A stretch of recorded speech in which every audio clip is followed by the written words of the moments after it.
আমরা হাদিস থেকে 10টি কাজ সম্পর্কে জানব, যেই কাজগুলো রাসূলুল্লাহ সাল্লাল্লাহু আলাইহি ওয়াসাল্লাম মসজিদের ভিতরে করতে নিষেধ করেছেন।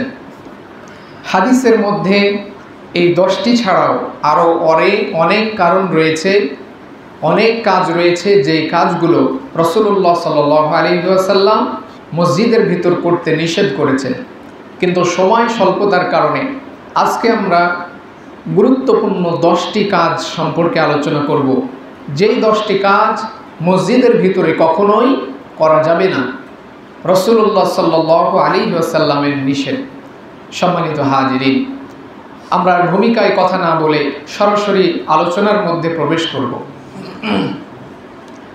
রাসূলুল্লাহ সাল্লাল্লাহু আলাইহি ওয়াসাল্লাম মসজিদের মধ্যে যে সমস্ত কাজগুলো করতে নিষেধ করেছেন, মানা করেছেন, তার মধ্যে 1 নম্বরে যে কাজটি রয়েছে সেটি হচ্ছে উচ্চ স্বরে, উচ্চ আওয়াজে মসজিদের ভিতর কথা বলা। এটি রাসূলুল্লাহর হাদিস দ্বারা চূড়ান্তভাবে নিষিদ্ধ। এ মর্মে হাদিস এসেছে যায়েদ ইবনে ইয়াজিদ হতে বর্ণিত, সহিহ বুখারী শরীফের হাদিস। তিনি বলছেন, আমি একবার মসজিদের মধ্যে দাঁড়িয়ে আছি, এমন সময় পিছন দিক থেকে একজন ব্যক্তি আমাকে কঙ্কর নিক্ষেপ করলো, পাথর কঙ্কর নিক্ষেপ করলো।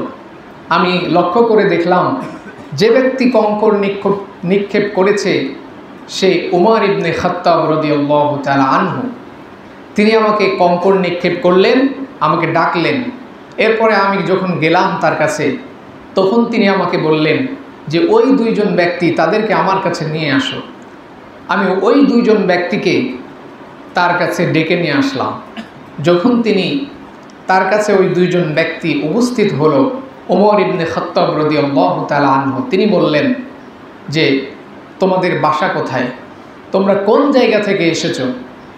সেই 2 জন ব্যক্তি বলল, আমরা তায়েফ থেকে এসেছি, আমাদের বাসা তায়েফে।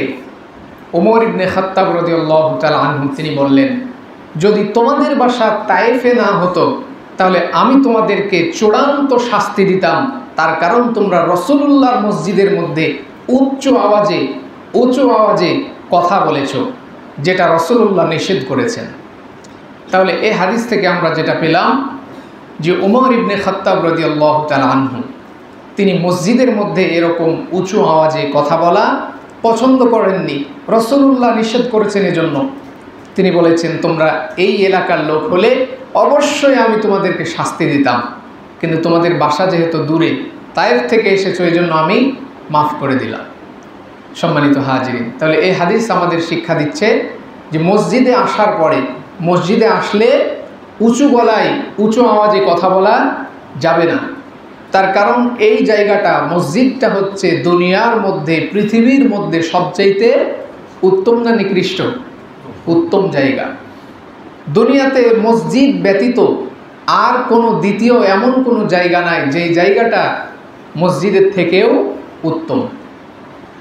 রাসূলুল্লাহ সাল্লাল্লাহু আলাইহি ওয়াসাল্লাম বলছেন, আহাব্বুল বিলাদি ইলাল্লাহি মাসাজিদুহা ওয়া আবগাদুল বিলাদি ইলাল্লাহি আসওয়াকুহা। দুনিয়ার মধ্যে সবচাইতে উত্তম স্থান হচ্ছে মসজিদ, আর নিকৃষ্ট জায়গা হচ্ছে বাজার। অতএব আমরা যখন মসজিদে আসি তখন আমাদের স্মরণ করতে হবে, এই ঘরটা কার ঘর? আল্লাহর ঘর।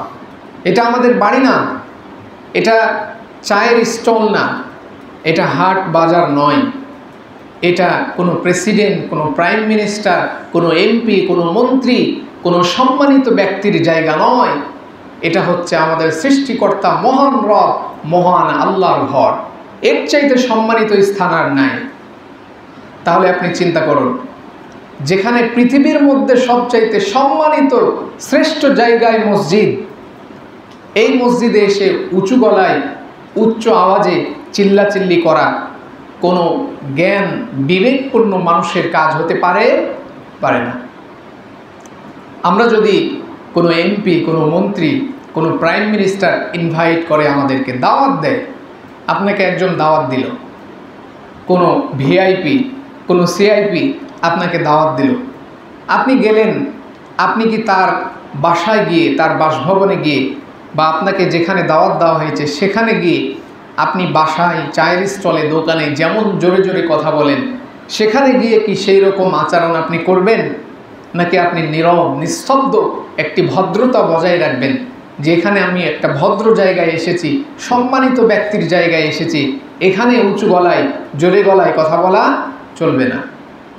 তাহলে এটা যদি দুনিয়ার কোনো সম্মানিত ব্যক্তির স্থানে, জায়গায় আমরা এরকম মেনটেন করি, তাহলে আল্লাহ তাআলার ঘর, এর চাইতে আর কোনো সম্মানিত স্থান রাসূলুল্লাহ বলছেন নাই। তাহলে এই ঘরে এসে আমাদের উঁচু গলায় কখনোই কথা বলা যাবে না। আপনি বাইরে কিভাবে বলেন, চায়ের দোকানে কিভাবে বলেন, বাড়িতে কিভাবে কথা বলেন, ওইটা দেখার বিষয় নয়। মসজিদে যখন ঢুকবেন তখন অবশ্যই আপনাকে স্মরণ রাখতে হবে এই ঘর আল্লাহর ঘর। আর স্বাভাবিকভাবেই মুমিনদের জন্য শুধু মসজিদই নয়, মসজিদের বাইরেও উঁচু গলায় অনেক চিল্লাচিল্লি করে কথা বলা, এটা কোনো মুমিনের কাজ হতে পারে না। অনেক উঁচু গলায় অনেক চিল্লাচিল্লি করে কথা বলা, এটা কোনো জ্ঞানী ব্যক্তির লক্ষণ নয়, এটা হচ্ছে মূর্খতার পরিচয়। এ সম্পর্কে সূরা লুকমানের 19 নম্বর আয়াতে এসেছে যে লুকমান হাকিম যখন তার সন্তানকে উপদেশ দিচ্ছিলেন, তখন তার সন্তানকে বললেন, ওহে আমার পুত্র, তুমি যখন মানুষের সাথে কথা বলবে তখন গলার স্বর নিচু করে বিনয়ের সাথে ভদ্রভাবে কথা বলবে। আল্লাহ তাআলার এই কথা এত পছন্দ হয়েছে যে সূরা লোকমানে আল্লাহ তাআলা সারা বিশ্বের মুসলিমদের জন্য এই কথাকে তিনি নির্দেশ স্বরূপ রেখে দিয়েছেন। তিনি তার সন্তানকে বলছেন, হে আমার সন্তান, তুমি যখন মানুষের সাথে কথা বলবে অবশ্যই নিচু গলায় কথা বলবে, গাধার মতো উঁচু গলায় উঁচু স্বরে কথা বলবে না। নিশ্চয় গাধার স্বর হচ্ছে সবচাইতে নিকৃষ্ট স্বর। গাধা যখন সাউন্ড করে তখন দেখবেন প্রাণী, অন্যান্য যত প্রাণী রয়েছে এদের সাউন্ড একরকম, আর গাধা যখন সাউন্ড করে তখন কিন্তু বিচ্ছিরি লাগে শুনতে। তো লোকমান হাকিম বলছেন যে দুনিয়াতে সবচাইতে নিকৃষ্ট স্বর, আওয়াজ হচ্ছে গাধার স্বর, আর তুমি চিল্লাচিল্লি করে তুমি গাধার পরিচয় দিও না। তাহলে আমরা যদি বিবেকবান মুমিন হই, আমরা বাইরেও এটি আমাদের জন্য নিষেধাজ্ঞা। আপনার কথা, আপনার আচরণ, আপনার ব্যক্তিত্ব ফুটে উঠবে, আপনার জ্ঞান ফুটে উঠবে। অতএব খুব জোরে জোরে কথা বলে নিজেদেরকে গাধার পরিচয় দেওয়া যাবে না। আল্লাহ তাআলা আমাদের মসজিদ এবং মসজিদের বাইরে সর্ব অবস্থায় আমাদের বিনয়ের সাথে কথা বলার তৌফিক দান করুন, আল্লাহুম্মা আমিন। এক নম্বরে আমরা জানলাম যে মসজিদের মধ্যে উঁচু গলায় উঁচু আওয়াজে কথা বলা যাবে না। 2 নম্বর হচ্ছে মসজিদের মধ্যে অপ্রয়োজনীয় কথা বলা যাবে না। এ সম্পর্কে হাদিস এসেছে, বাইহাকি শরীফের হাদিস, আহমদ ইবনে মাজা এবং আরও বিভিন্ন হাদিসে গ্রন্থে এসেছে। ইবনে মাসউদ রাদিয়াল্লাহু তাআলা আনহুর বর্ণনায় তিনি বলছেন, রাসূলুল্লাহ সাল্লাল্লাহু আলাইহি ওয়াসাল্লাম বলেছেন, অচিরে এমন এক দল লোক আসবে, এমন এক শ্রেণীর মানুষ আসবে যারা মসজিদের মধ্যে দুনিয়াবি কথা নিয়ে ব্যস্ত থাকবে এবং তারা একে অপরে বিভিন্ন ভাষায়, খারাপ ভাষায় গীবত করবে। রাসূলুল্লাহ সাল্লাল্লাহু আলাইহি ওয়াসাল্লাম বললেন, তোমরা যেন তাদের গীবতে, তাদের গুজবে, গল্পে সেখানে অবস্থান করবে না। আর আল্লাহ তাআলা এসব মানুষদেরকে পছন্দ করেন না, আল্লাহ তাআলার এসব মানুষের কোনো প্রয়োজন নাই, হাদিসে রাসূলুল্লাহ বলছেন। অতএব আমরা যখন মসজিদে কথা বলবো, আমরা পূর্বের জমায় শুনেছি প্রয়োজনীয় কথা বলা যাবে, কিন্তু যেটার প্রয়োজন নাই, অপ্রয়োজনীয় কথা, এই সমস্ত কথা আমাদেরকে এড়িয়ে চলতে হবে। আমরা অনেক সময় লক্ষ্য করি যে আমরা মসজিদে একত্রিত হলেই আমাদের নিজেদের কথা না বলে আমাদের বাসার পাশের বাসায় কি হলো, দোকানে কি হলো, হাটে কি হলো, বাজারে কি হলো, কার কি হলো, এগুলো নিয়ে আলোচনা সমালোচনায় ব্যস্ত থাকি। কিন্তু এগুলো তো কোনো প্রয়োজনীয় কথা নয়, এটা রাসূলুল্লাহর হাদিস দ্বারা নিষিদ্ধ। এবং রাসূলুল্লাহ বলছেন, তোমরা ওই মিটিংয়ে যেখানে এইরকম অপ্রয়োজনীয় কথা হবে সেখানে বসবেই না তোমরা।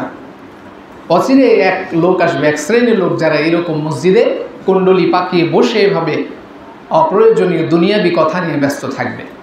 সম্মানিত হাজিরিন, তাহলে আমরা যেটা বুঝলাম, প্রয়োজনে মসজিদে কথা বলতে কোনো নিষেধ নাই, কথাটা হতে হবে প্রয়োজনীয়। আপনি কেন বলছেন, কি কথা বলছেন, এটা ভেবে চিনতে আপনি বসেন, বসে কথা বলেন যেটার উপকার আছে, যেই কথার কোনো ফায়দা আছে। কিন্তু যেই কথার কোনো ফায়দা নাই, প্রয়োজন নাই, অপ্রয়োজনীয় একেবারে গাল গল্প করছেন মসজিদে বসে, এটা হাদিস দ্বারা নিষিদ্ধ। সম্মানিত হাজিরিন, তাহলে 2 নম্বরে আমরা জানলাম মসজিদের মধ্যে অপ্রয়োজনীয় কথা পরিহার করতে হবে।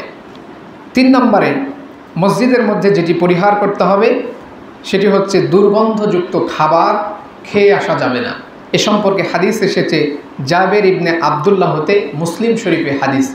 তিনি বলছেন রাসূলুল্লাহ সাল্লাল্লাহু আলাইহি ওয়াসাল্লাম আমাদেরকে নিষেধ করেছেন। তিনি বলেছেন, তোমরা কাঁচা পেঁয়াজ, রসুন এবং দুর্গন্ধযুক্ত খাবার খেয়ে মসজিদে আসবে না। তার কারণ এই দুর্গন্ধ যদি আপনার মুখে থাকে তাহলে ফেরেশতা আপনার কাছ থেকে পলায়ন করবে, পালিয়ে যাবে। আর এটা 1 নম্বর। 2 নম্বর হচ্ছে আপনার অপর মুসলিম ভাই আপনার মুখের দুর্গন্ধ দ্বারা কষ্ট পাবে। অতএব মসজিদে আসার সময় অবশ্যই মুখ পরিষ্কার করে আসতে হবে। যদি কাঁচা পেঁয়াজ, রসুন এগুলো খেয়ে থাকেন, মুখে যদি দুর্গন্ধ হয়, তাহলে এই অবস্থায় মসজিদে আসতে রাসূলুল্লাহ নিষেধ করেছেন। চিন্তা করুন, রাসূলুল্লাহ সাল্লাল্লাহু আলাইহি ওয়াসাল্লাম শুধু কাঁচা পেঁয়াজ, রসুন, এটা তো একটা মশলা, এটার দুর্গন্ধ হওয়ার কারণে নিষেধ করেছেন। তাহলে যারা বিড়ি, সিগারেট, গুল, তামাক, জর্দা এগুলা খান, কাঁচা পেঁয়াজ রসুনের থেকে এটা ভালো না খারাপ বলেন? কাঁচা পেঁয়াজ রসুন তো একটা পর্যায়ের আছে, এটা তো মশলা, এটা তো মাদক দ্রব্য না। আর বিড়ি, সিগারেট, গুল, তামাক, জর্দা এগুলো তো মাদক, এগুলো তো হারাম, এগুলো মুখেই নেওয়া যাবে না। এগুলোতে আরও বেশি দুর্গন্ধ হয়। এমন কিছু মানুষ আছে যারা বিড়িও খায় আবার নামাজও পড়ে, আবার গুলও ঘষে আবার নামাজও পড়ে, পানির সাথে জর্দাও খায় আবার নামাজও পড়ে। প্রিয় হাজিরিন, তামাক খেয়ে এরপরে মাদক খেয়ে নামাজ হবে না। এ সম্পর্কে সহিহ হাদিস, এ সম্পর্কে বিশুদ্ধ হাদিস এসেছে যে ব্যক্তি মাদক ভক্ষণ করবে, মাদক খমর ভক্ষণ করে কেউ যদি নামাজ পড়ে 40 দিন পর্যন্ত তার নামাজ কবুল হবে না। চিন্তা করেন, তাহলে আপনার নামাজ পড়াই হবে। আপনাকে মাদক ছাড়তে হবে, বিড়ি, সিগারেট, তামাক, জর্দা এগুলো ছাড়তে হবে, এরপরে নামাজে আসতে হবে।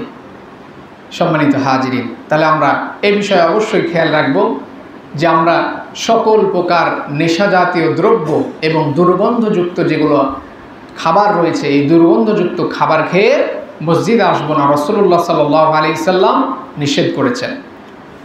এরপরে 4 নম্বরে মসজিদে যে কাজটি করা যাবে না সেটি হচ্ছে মসজিদের মধ্যে নিজের জন্য জায়গা বরাদ্দ রাখা যাবে না, দখল করে রাখা যাবে না।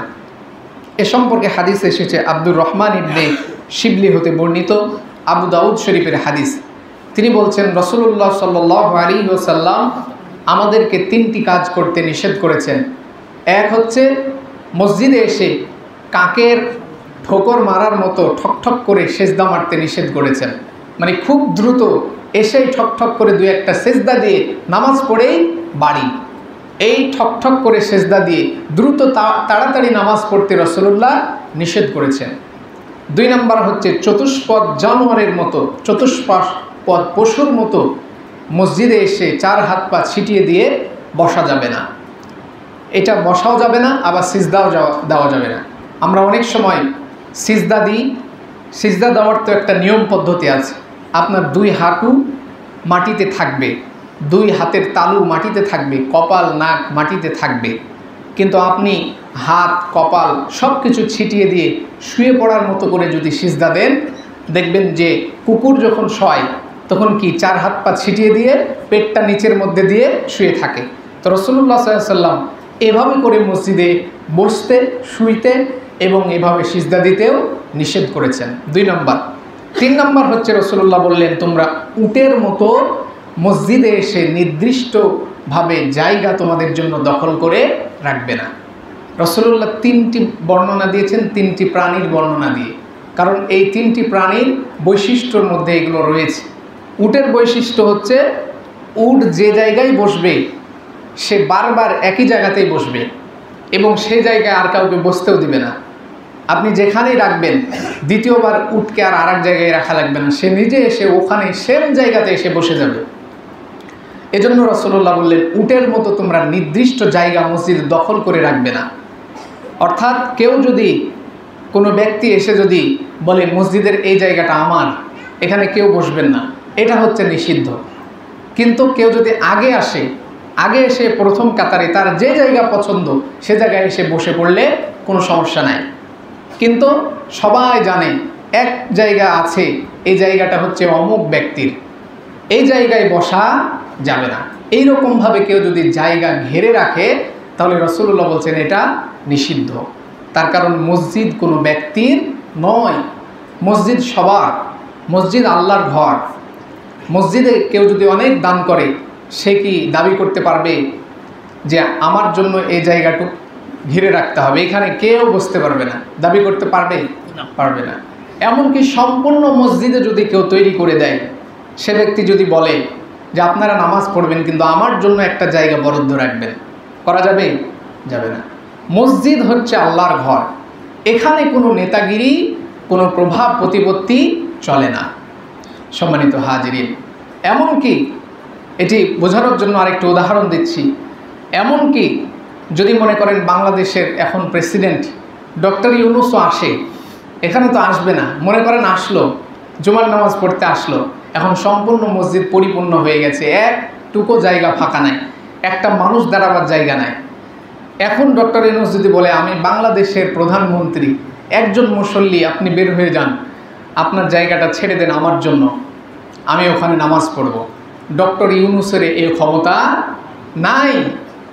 এটা জোর খাটিয়ে করতে পারে, কিন্তু এটা রাসূলের হাদিস দ্বারা নিষিদ্ধ। অতএব মসজিদে ডক্টর ইউনূস কেন, পৃথিবীর কোনো প্রধানমন্ত্রী, পৃথিবীর কোনো ক্ষমতাশীল ব্যক্তিরও যেমন প্রভাব, যেমন মর্যাদা, একজন রিক্সা চালক, একজন দিনমজুরেরও তেমন অধিকার রয়েছে, হক রয়েছে। অতএব রাসূলুল্লাহর এই হাদিস থেকে আমরা যেটা জানলাম যে আমরা কেউ নির্দিষ্ট জায়গা মসজিদে দখল করে রাখবো না, যে যেখানে পারবো আগে এসে সেখানে বসবো। এটি 4 নম্বর।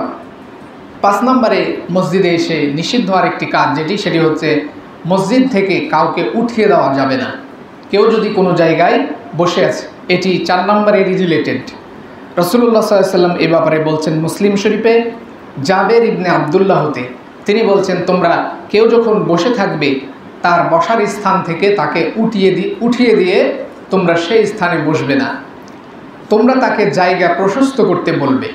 এখন 2 জন বসে আছে, আপনি এসে তাকে বললেন ভাই একটু সরেন আমিও বসবো, এইটা হলো জায়গা প্রশস্ত করা।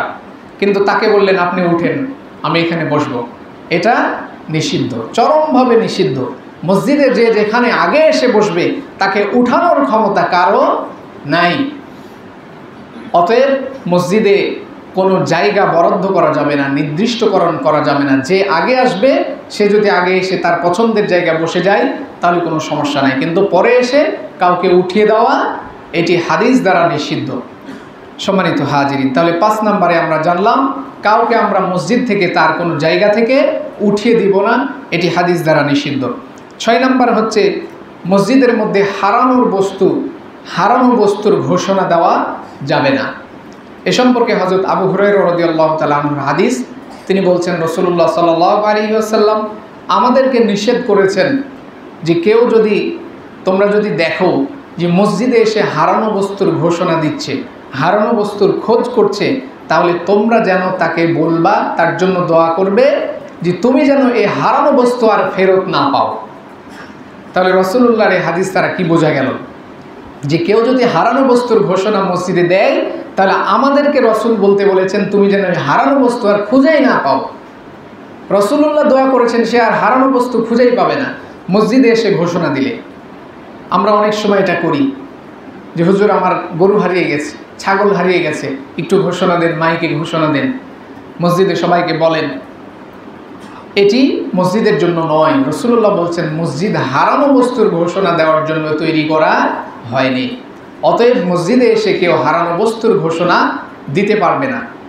এটা ইমাম সাহেবকেও কখনো বলবেন না যে আমার অমুক হারিয়ে গেছে, তমুক হারিয়ে গেছে, একটু ঘোষণা দেন, এটা বলবেন না। তার কারণ নিষিদ্ধ।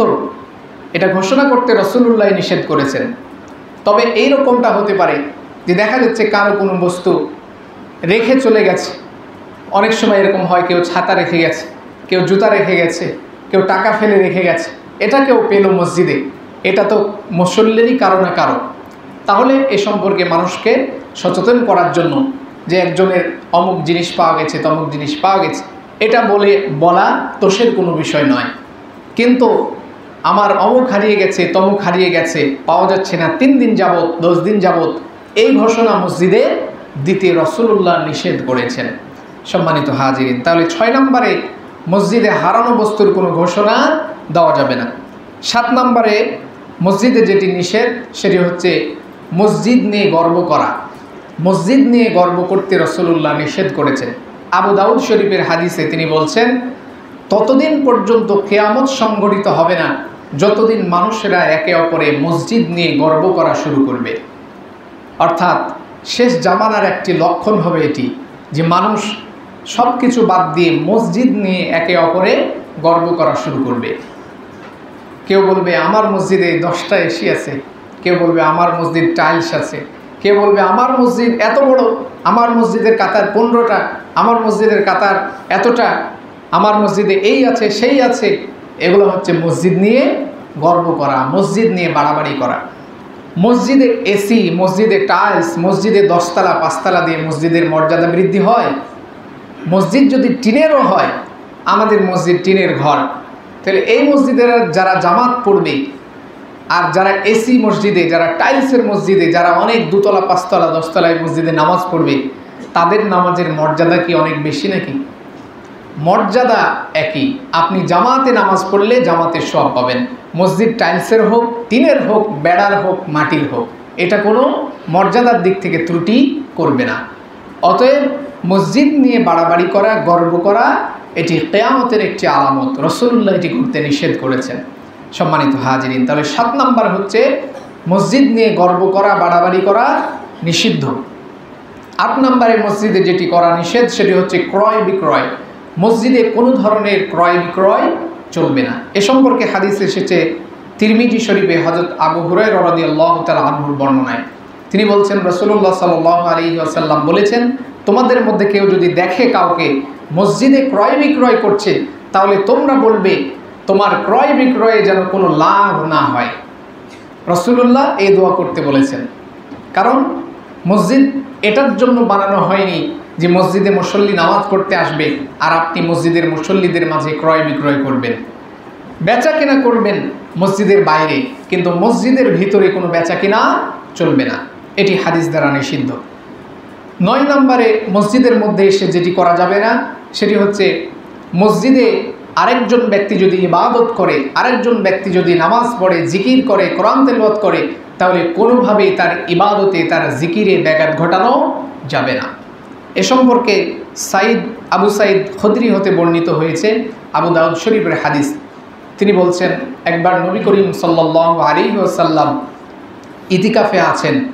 তিনি রাসূলুল্লাহ ইতিকাফের তাঁবুর মধ্যে অবস্থান করছেন। ইতিমধ্যে একজন ব্যক্তি উচ্চ আওয়াজে জোরে জোরে কোরআন তেলাওয়াত করছে। রাসূলুল্লাহ তখন বললেন যে যখন কোনো ব্যক্তি মসজিদে সালাত পড়ে, নামাজ পড়ে, তখন সেই ব্যক্তি তার রবের সাথে চুপি চুপি স্বরে কথা বলে। অতএব তোমরা যখন তোমাদের রবের সাথে কথা বলছো, তখন তোমরা চিন্তা করো তোমরা কি কথা বলছো।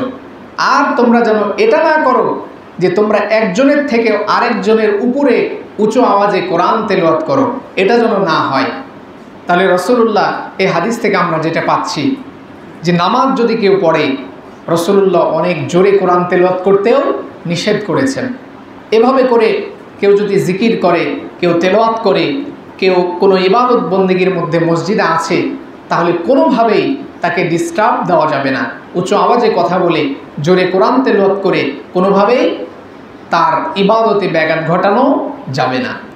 মসজিদে এসে যেন একজন ব্যক্তি সুন্দর, সুহালে, সুস্থভাবে ইবাদত করতে পারে, নামাজ করতে পারে, এজন্যই মসজিদ তৈরি করা হয়েছে। প্রিয় হাজরিন, তাহলে 9 নম্বরে কোনো ব্যক্তির ইবাদতে ব্যাঘাত ঘটানো যাবে না। 10 নম্বরে মসজিদে যে কাজটি নিষিদ্ধ সেটি হচ্ছে মসজিদকে অতিরিক্ত কারুকার্য খচিত ডিজাইন নকশা করা নিষিদ্ধ। এ সম্পর্কে হযরত আবু আয়েশা রাদিয়াল্লাহু তাআলা আনহার বর্ণনায় বুখারী শরীফে হাদিস, রাসূলুল্লাহ সাল্লাল্লাহু আলাইহি ওয়াসাল্লাম একবার নামাজ পড়লেন। হযরত আয়েশা রাদিয়াল্লাহু তাআলা আনহা বলছেন যে তিনি একটি কাপড়ে নামাজ পড়লেন, যেই কাপড়টা অনেক বেশি নকশা ডিজাইন ছিল। রাসূলুল্লাহ নামাজ শেষ করে বললেন যে এই কাপড়ের নকশাটা আমার নামাজের মনোযোগ কেড়ে নিয়েছে, অতএব এটা রেখে আমাকে একটি সাদামাটা রুমাল, সাদামাটা চাদর দাও যেটাতে আমি নামাজ পড়ব। তাহলে এই হাদিস থেকে আমরা যেটা পেলাম যে মসজিদকে এত ডিজাইন, এত কারুকার্য খচিত করা যাবে না, যেটার কারণে নামাজে দাঁড়ালে নামাজের মনোযোগ মসজিদে না থেকে, মানে আল্লাহর দিকে না থেকে ডিজাইনের দিকে যেন চলে না যায়, এরকম ডিজাইন করা যাবে না। এটি হাদিস দ্বারা নিষিদ্ধ। তাহলে আমাদের অবশ্যই খেয়াল রাখতে হবে যে মসজিদকে অতিমাত্রায় চাকচিক্যময়, অতিমাত্রায় লাইটিং, অতিমাত্রার ডিজাইন এগুলো থেকে বিরত থাকতে হবে।